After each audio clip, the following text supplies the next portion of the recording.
حضرت علی مرتضیٰ شیر خدا رضی اللہ تعالیٰ عنہ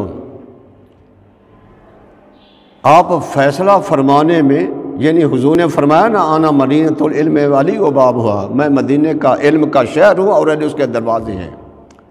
آپ ایک شہر میں گئے تو وہاں ایک نجومی تھا اور وہ دعویٰ کرتا تھا غیب کا کہ مجھے غیب کی باتیں آتی ہیں۔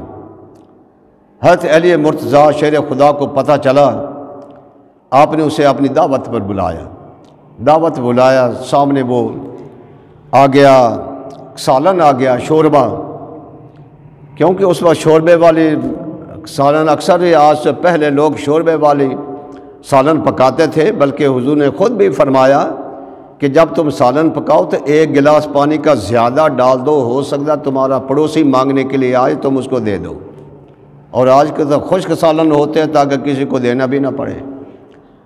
تو لہٰذا شوربے والا وہ اپنا سالن صاف آیا، آپ نے 2 روٹیاں لی، ایک روٹی اسے پکڑا دی اور ایک روٹی آپ نے پکڑی، فرمایا اس کے ٹکڑے کر کے اس سالن میں ڈال۔ وہ بھی ڈالنے لگا، آپ نے بھی ٹکڑے اپنے روٹی کے کاٹ سالن میں ڈال دیے۔ جب ڈال دیے تو آپ نے فرمایا کہ اب یوں کر کہ اپنے ٹکڑے جو ہے وہ علیحدہ کر، میرے علیحدہ کر دے۔ اس نے کہا کہ حضور یہ کیسے ہو سکتا ہے، وہ تو سالن کے اندر مکس ہو گئے، مجھے کیا پتہ کہ میرے ٹکڑے کون سے ہیں آپ کی کون سے۔ آپ فرمانے لگے تو غیب کا تو دعویٰ کرتا ہے، تجھے اپنے ٹکڑے تو نے ہاتھ سے ڈالے ہیں تجھے اس کا بھی نہیں پتہ، غیب کا دعویٰ کرتا ہے۔ اس نے فوراً توبہ کی، یا رسول اللہ یا حضرت میں آئندہ کبھی غیب کا دعویٰ نہیں کروں گا۔ یہ علی مرتضیٰ شیر خدا رضی اللہ تعالیٰ کی شان ہے۔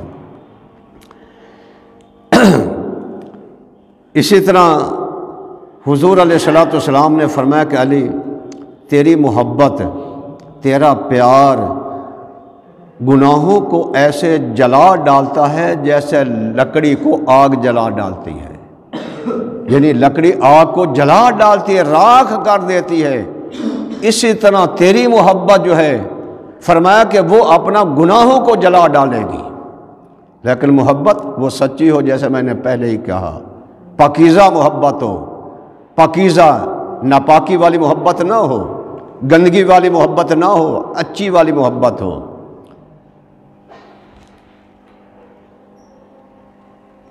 اور حضرت شیر خدا علی مرتضیٰ رضی اللہ تعالیٰ عنہ آپ کے پاس ایک آدمی آیا، کہنے لگا حضور میں اپنا سفر پر جا رہا ہوں، تو لہٰذا آپ میری دعا فرمائیں کہ راستے میں آخر اپنا جنگلی جانور ہوتے ہیں، اسی طرح مختلف دشمن ہوتے ہیں، تاکہ مجھے کوئی دشمن تکلیف نہ پہنچائے۔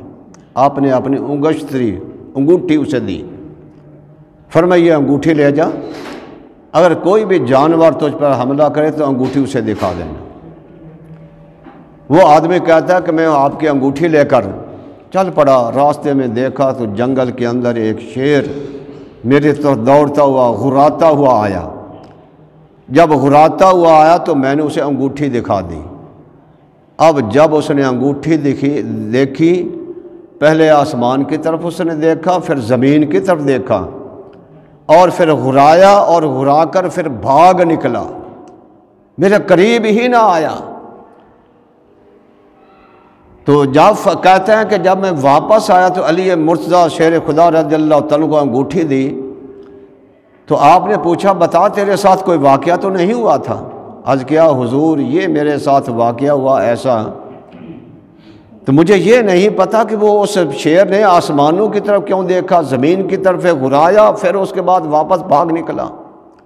فرمایا اس شیر نے کہا کہ مجھے اس رب کی قسم ہے کہ جس نے آسمانوں اور زمینوں کو بنایا ہے، اس رب کی میں قسم کھاتا ہوں کہ جس جگہ پر جس جنگل میں علی کے ماننے والے ہوں گے وہاں فرمایا میں نہیں رہوں گا، کہیں میری شکایت نہ علی مرتضیٰ سے کر دیں۔ وہ سیدنا علی مرتضیٰ شیر خدا رضی اللہ تعالیٰ عنہ، آپ کی شان، اب یہ سب سے بڑی شان، حضور صلی اللہ علیہ وسلم نے فرمایا کہ من کنت مولا فعلی مولا، جس کا میں مولا ہوں، فرمایا اور علی بھی اس کے مولا ہیں۔ حضرت عمر فاروق رضی اللہ تعالیٰ عنہ ارشاد فرماتے ہیں، فرمایا اگر تمام دنیا اور دنیا کا ساز و سامان ایک پلڑے میں ایسا میزان ہو، ایسا ترازو ہو، ایک پلڑے میں سب دنیا اور دنیا کا ساز و سامان یعنی آسمان زمین سب کچھ رکھ دیا جائے، اور دوسرے پلڑے میں علی مرتضیٰ کا ایمان رکھ دیا جائے، تو علی مرتضیٰ کا ایمان جو ہے وہ بھاری ہوگا، بھاری ہوگا۔ حضرت علی مرتضیٰ شیر خدا رضی اللہ تعالیٰ آپ جب ایمان لائے تو آپ کی بعد عمر کہتے ہیں 10 سال تھی، بعد کہتے ہیں 9 سال، بعد کہتے ہیں 8 سال تھی۔